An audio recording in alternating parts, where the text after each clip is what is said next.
దేవుని పరిశుద్ధ నామమునకు మహిమ కలుగును గాక. క్రీస్తునందు ప్రియులారా, బాగున్నారా? దేవుని యొక్క మహాకృపలో మనం అందరం బాగున్నాం. దేవుని యొక్క సన్నిధిలో క్షేమం కలిగి ఆరోగ్యం కలిగి ఉన్నాం. ఈరోజు కూడా దేవుని మాటను మీ మధ్యలో తీసుకురావడానికి ప్రభు నాకు సహాయం చేసి ఉన్నారు.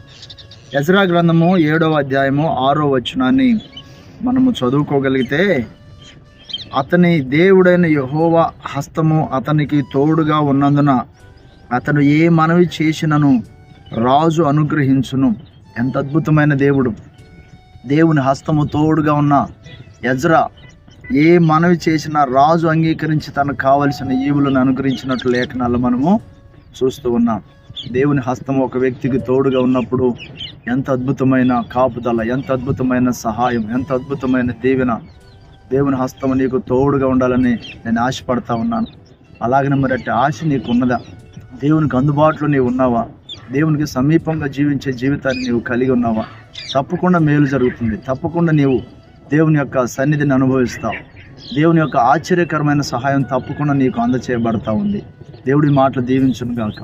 ఒక చిన్న ప్రార్థన చేయాలని ఆశపడతా ఉన్నాను. ప్రేమగల ఉన్నతమైన తండ్రి, ఈ దినమంతయు ఆయన మీ మాటలు వింటున్న ప్రియ బిడ్డలకు తోడై ఉండండి. మీ హస్తము తోడుగా ఉంచి పనులలో, ప్రయాణాల్లో, ప్రయత్నాల్లో సఫలపరచమని, మిమ్మల్ని హత్తుకొని జీవించుట నేర్పించమని యేసయ్య పరిశుద్ధ నామములో అడిగి వేడుకుంటున్నాం మా ప్రియ తండ్రి. ఆమేన్.